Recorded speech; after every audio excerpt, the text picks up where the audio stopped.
स्वागत है आपका आपके अपने यूट्यूब चैनल एसकेपी यानी साइंस की पढ़ाई में।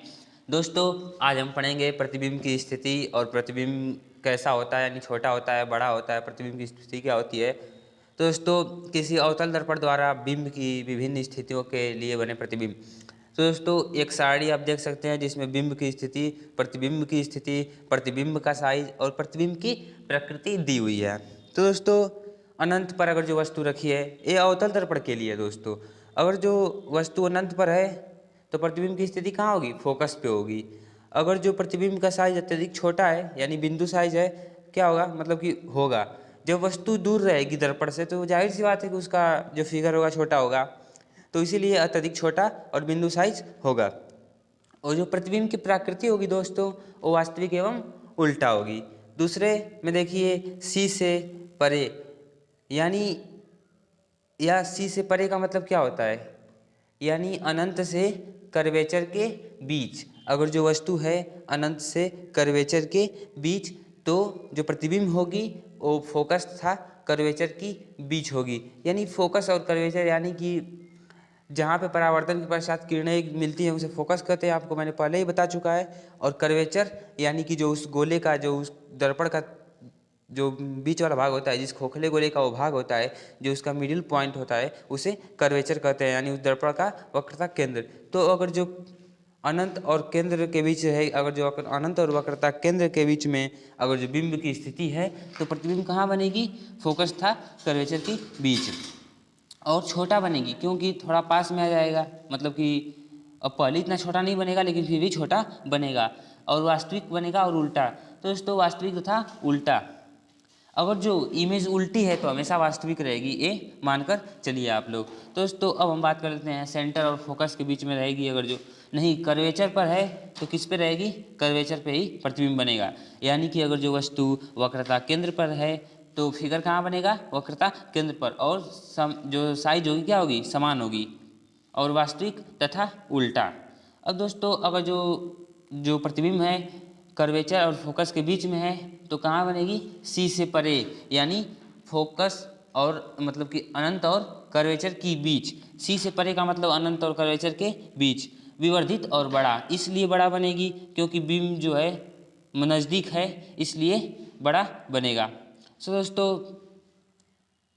वास्तविक तथा उल्टा देखिए, इसी में 50% का नोटिफिकेशन आ गया वीडियो रिकॉर्ड करते समय। चलिए इसको न ध्यान देते हुए आगे बढ़ते हैं। यानी कि फोकस पर अगर जो वस्तु रखी है तो अनंत पर बनेगा, अत्यधिक विवर्धित यानी कि बड़ा, वास्तविक तथा उल्टा। अब जब पोल तथा फोकस के बीच में रहेगा तो दर्पण के पीछे बन जाएगा, और यही जो होता है वर्चुअल इमेज बनती है, यानी कि आभासी इमेज बनती है। और आभासी इमेज हमेशा सीधा रहती है, मैंने आप लोगों को ऊपर बताया। तो दोस्तों, अब किरण आरेखों का उपयोग करके गोली दर्पण द्वारा बने प्रतिबिंब का निरूपण। आप दोस्तों जान चुके हैं उसकी स्थिति कहाँ पे होगी, कैसा होगा, लेकिन इसको हम पढ़ के जानेंगे कि जो ये इसकी स्थिति है कैसी है। तो पहला पास्टुलेट, यानी कि पहला जो है वो है कि दर्पण के मुख्य अक्ष के समांतर प्रकाश की किरणें परावर्तन के पश्चात अवतल दर्पण के मुख्य फोकस से गुजरेंगी अथवा अवतल दर्पण के मुख्य फोकस से अपसरित होती हैं। चित्र 1 और बी में दर्शाया गया है। तो अब देख सकते हैं दोस्तों, इसमें बोला है कि मुख्य अक्ष के समांतर प्रकाश किरण परावर्तन के पश्चात अवतल दर्पण के मुख्य फोकस से गुजरेगी। यानी कि देख सकते हैं आप, अवतल दर्पण में मुख्य फोकस से गुजरेगी तथा उत्तल दर्पण में मुख्य फोकस से आती हुई यानी फैलती हुई प्रतीत होगी। जैसे कि आप बी साइज में देख सकते हैं कि जैसे लग रहा है कि प्रकाश फोकस से जा रही है। तो दोस्तों, यही होता है पहला।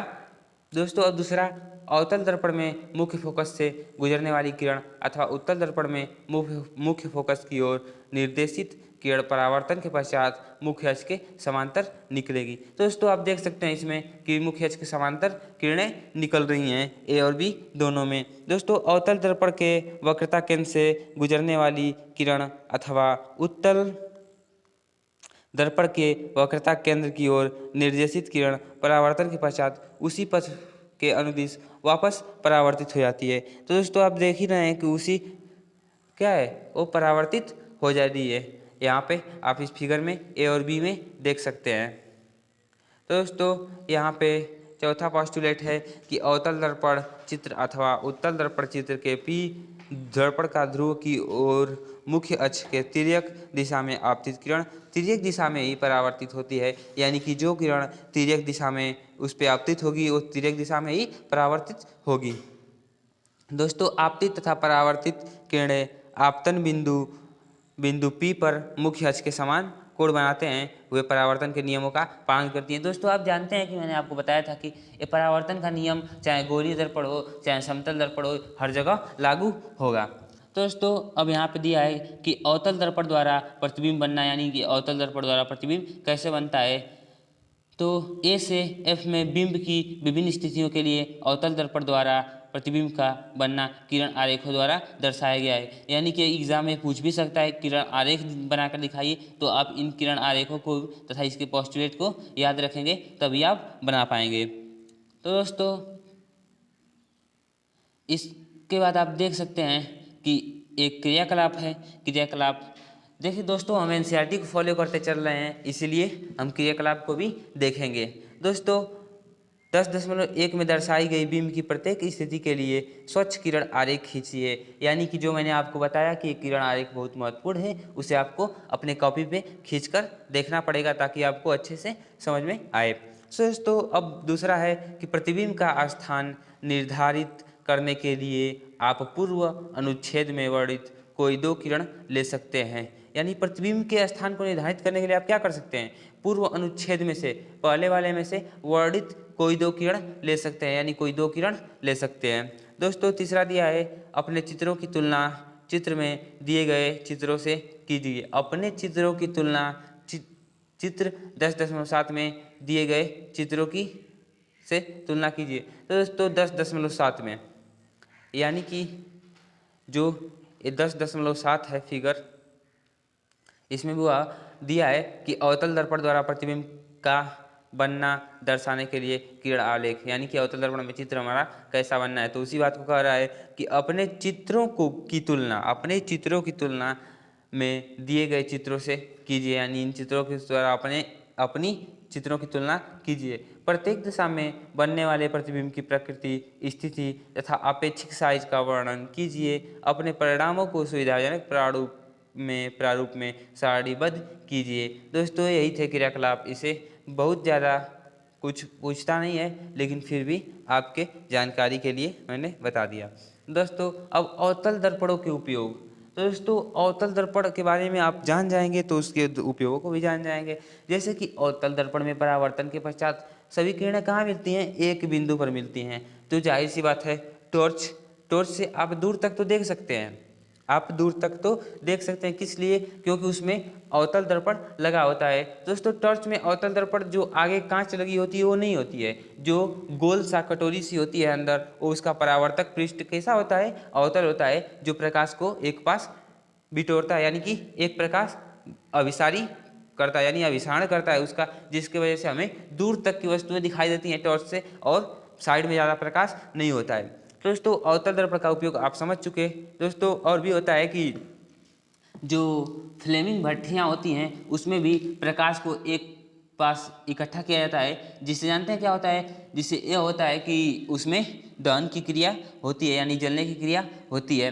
अब दोस्तों, पढ़ लेते हैं इसमें क्या क्या दिया है। अवतल दर्पण का उपयोग सामान्यतः टार्च, सर्चलाइट तथा वाहनों के अग्रदीपों में प्रकाश का शक्तिशाली समांतर किरणपुंज प्रकाश प्राप्त करने के लिए किया जाता है। इसे प्रायः चेहरे का बड़ा प्रतिबिंब देखने के लिए सेविंग दर्पणों के रूप में प्रयोग करते हैं। दोस्तों, जैसा मैंने आपको बताया था, बिल्कुल वैसा ही टॉर्च में, सर्च लाइट में, यानी जो हेड पे लगा के बन रहते हैं वही सर्च लाइट होती है, बहुत तेज जलती है, यानी प्रकाश का अभिसारण करती है। और जो हेडलाइट होती है अग्रदीप, उसमें भी इसका प्रयोग किया जाता है।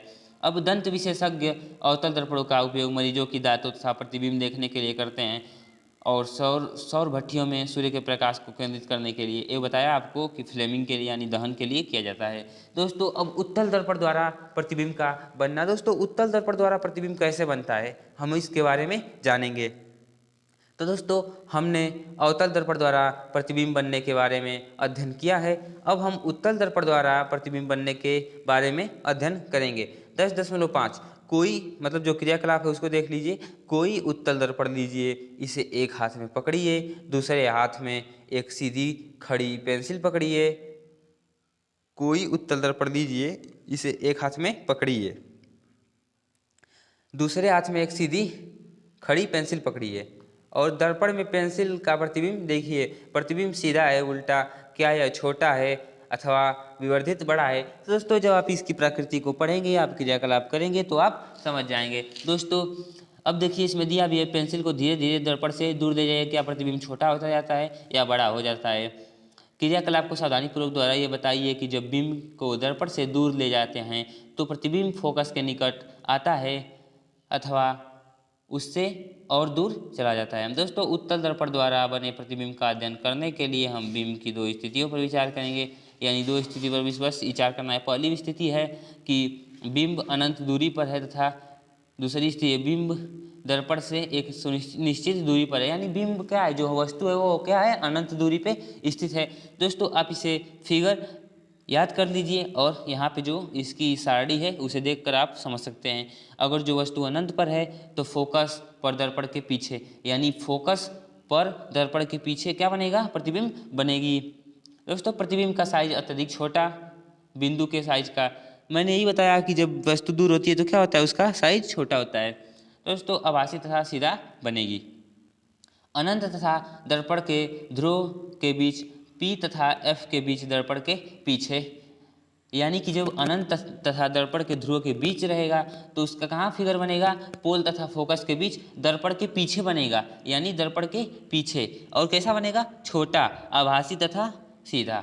सो दोस्तों इसके आगे हम बात करते हैं। अभी तक आपने समतल दर्पण, अवतल दर्पण तथा उत्तल दर्पण द्वारा प्रतिबिंबों के बारे में अध्ययन किया। इनमें से कौन सा दर्पण किसी बड़े प्रतिबिंब का पूरा प्रतिबिंब बनाएगा, आइए इस क्रियाकलाप में अन्वेषण करें, यानी दोहराए। समतल दर्पण में किसी दूरस्थ बिंब, जैसे कोई दूरस्थ पेड़ का प्रतिबिंब देखिए, क्या आप पूर्ण लंबाई का प्रतिबिंब देख पाते हैं। विभिन्न साइज के समतल दर्पणों लेकर प्रयोग दोहराइए, क्या आप दर्पण में बिंब का संपूर्ण देख पाते हैं, यानी संपूर्ण प्रतिबिंब देख पाते हैं। इस क्रियाकलाप को अवतल दर्पण लेकर दोहराइए, क्या आप पूरी लंबाई को देख सकते हैं। आप एक उत्तल दर्पण को लेकर दोहराइए। दोस्तों आप एक छोटे उत्तल में किसी बड़े पेड़ का पूर्ण लंबाई का प्रतिबिंब देख सकते हैं, इसलिए क्योंकि वो क्या करता है, इमेज को छोटा करके दिखाता है। जैसे कि वाहनों के साइड मिरर में उत्तल दर्पण का प्रयोग किया जाता है। दोस्तों आप देखे होंगे कि उत्तल दर्पण में जब आप देखेंगे तो पूरा रोड, यानी बहुत ज़्यादा क्षेत्रफल देखने के लिए उत्तल दर्पण का प्रयोग किया जाता है। वही यहाँ पे दिया है उत्तल दर्पणों के उपयोग में कि उत्तल दर्पण का उपयोग सामान्यतः वाहनों के पश्च दृश्य दर्पणों के रूप में किया जाता है। सो दोस्तों अगली बार हम पढ़ेंगे गोले दर्पण द्वारा परावर्तन के चिन्ह परिपाटी, यानी कि इनमें कौन कौन सी चिन्ह होती हैं, इसमें कैसे सवाल लगेंगे। सो दोस्तों थैंक यू, धन्यवाद वीडियो देखने के लिए। और चैनल को सब्सक्राइब करें, और चैनल पहली बार है मतलब तो चैनल को सब्सक्राइब करें और लाइक करें। सो दोस्तों thank you and bye bye.